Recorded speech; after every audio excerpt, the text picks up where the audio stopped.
We're going out on video chat now. Calgary Flames broadcaster, longtime Flames broadcaster, Peter Loubardias joins us, and it looks like we're getting back to hockey. Lou, you must be pretty... hey, hashtag good people? Did you trademark that, Lou? Is that yours? I might have used that phrase once or twice. It was a very nice gift from my stepdaughter.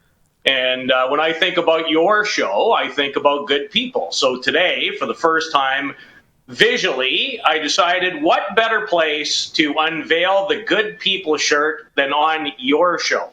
I love your it. show. Thank you, Lou. Yeah. I thought that was a Lou original that you're out selling T-shirts now. We need one. Yeah, we got to get one up on the wall in the bunker here.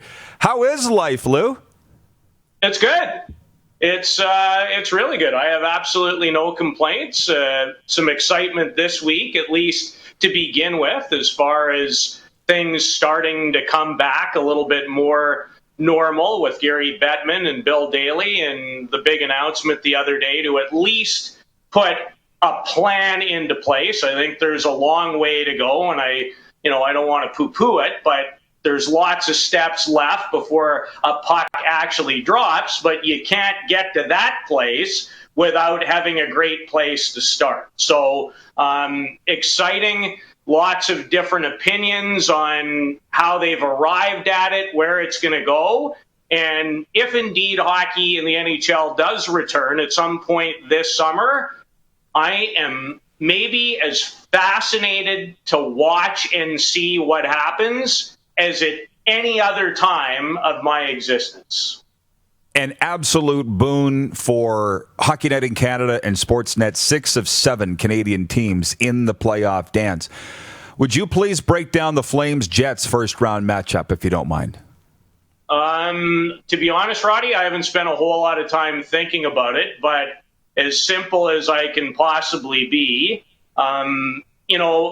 first and foremost, people are going to be healthy on both sides of the equation. I think a lot of people would suggest with the kind of year that Connor Hellebuck has bounced back with, that Winnipeg might have an edge in a very important area. That's goaltending. I think Calgary potentially has a bit of an edge as far as their overall defense is concerned. And it's hard to disagree with the depth of the Jets forwards. I just think it is so hard to answer this question, because this territory, guys, is just so brand new. It just, to me, the only parallel I can kind of draw, except this is on such a much larger scale, is, and I thought about it yesterday, doesn't this feel a little like coming off the summer and getting ready for a World Cup type tournament? So you're going to have a couple of weeks of training camp. You're going to have a couple of exhibition games. Now, the difference being, at that point, you're going straight into a play-in round, a best-of-5, and it means everything from the first drop of the puck when we get there.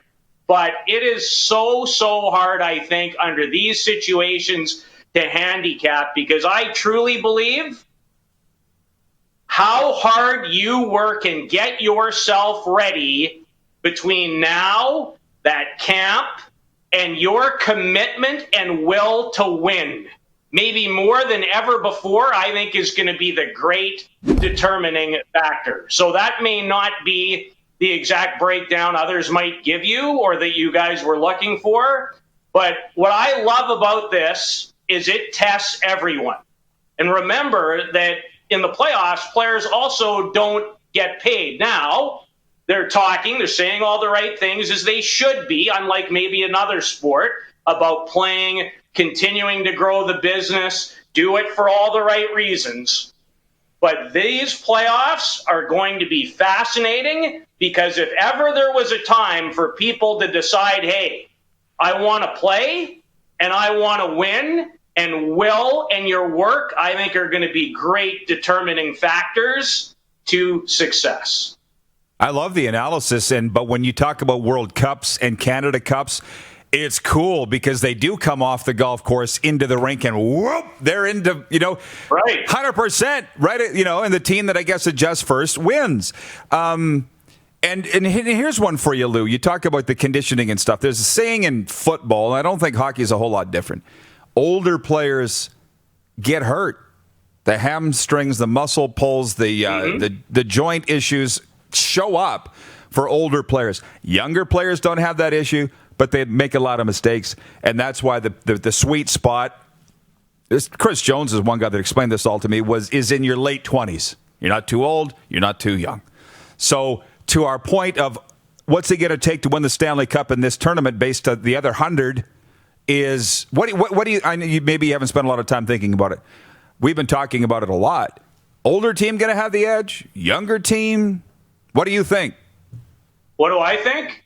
I think who's going to do the work and who truly has the will and determination to win. Because I think by and large, guys, that's what puts people over. Your understanding of what it takes and your will and want and desire to do it.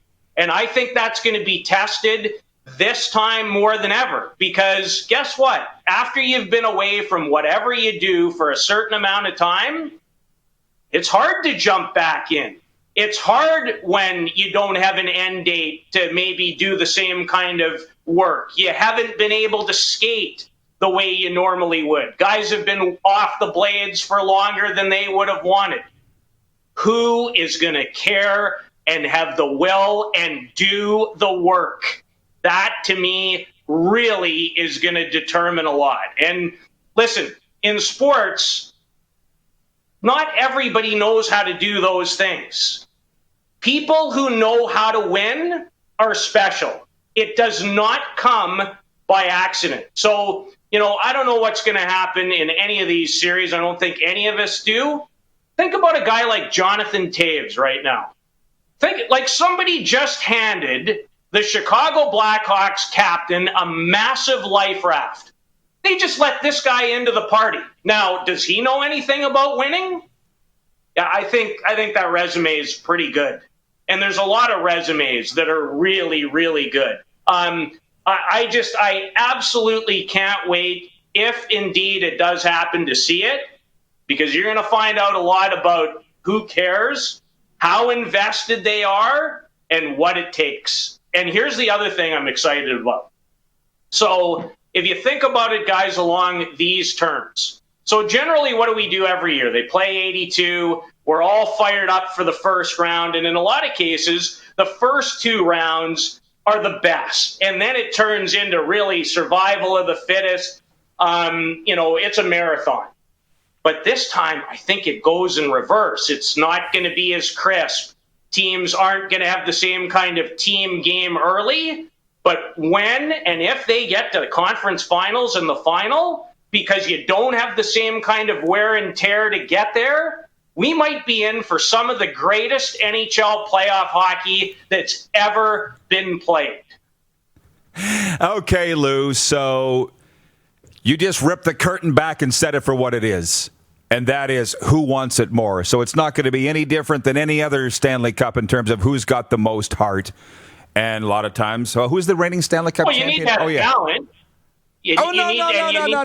No. No, but it more than anything, it just reminds me of all the matchups. We were going into a Labor Day Classic several years ago, and I had Mike Abu-Meshrik on, and I had every matchup, every stat, every this and that. And Abu goes, all it's going to come down to is who wants it more and who lines up against that guy on the other side of the line and beats him. Who wants it more? But the thing is, I got the odds for sports talk, of which you do a considerable amount. We're still going to sit and talk about all these things and the gobbledygook and the fake news. But of course, that's what we do. But to sum it up in one sentence, you could do that too by saying it, who wants it more? Because that's really what it is. Well, we've all been around sports for a long, long time. And at the end of the day, your will and your work in anything, in any business, in any walk of life, how much are you willing to do to get an end result? That to me typically is the great determining factor. How bad do you want it? In life, not just sports. Yeah. No, that's what I love about sports. It applies to everything, because in a lot of cases we can go, well, I've done the work and I want more and I want certain things to work out. But when things don't work out for us, do we really ask the hard questions? Did we do the work? Did we stay committed? And were we willing to go to places that others will? It matters. Got a question. Brian in Vancouver writes in and says, life lessons with Lou. It's funny because they turn into life lessons without really meaning to, right? It just organically happens. We should be selling these for Lou. You know what I mean? Make a book out of it. As long as I get a chunk, I'm in. Of course. Producer Clark wants to know, can you ask Peter about his candy player profiles from Sportsnet 960? I don't know what this is. You're going to have to help me with this. Well, you guys should look it up. I've had a lot of fun, whether it's good people or all the silly things I've come up with or people recognize me for.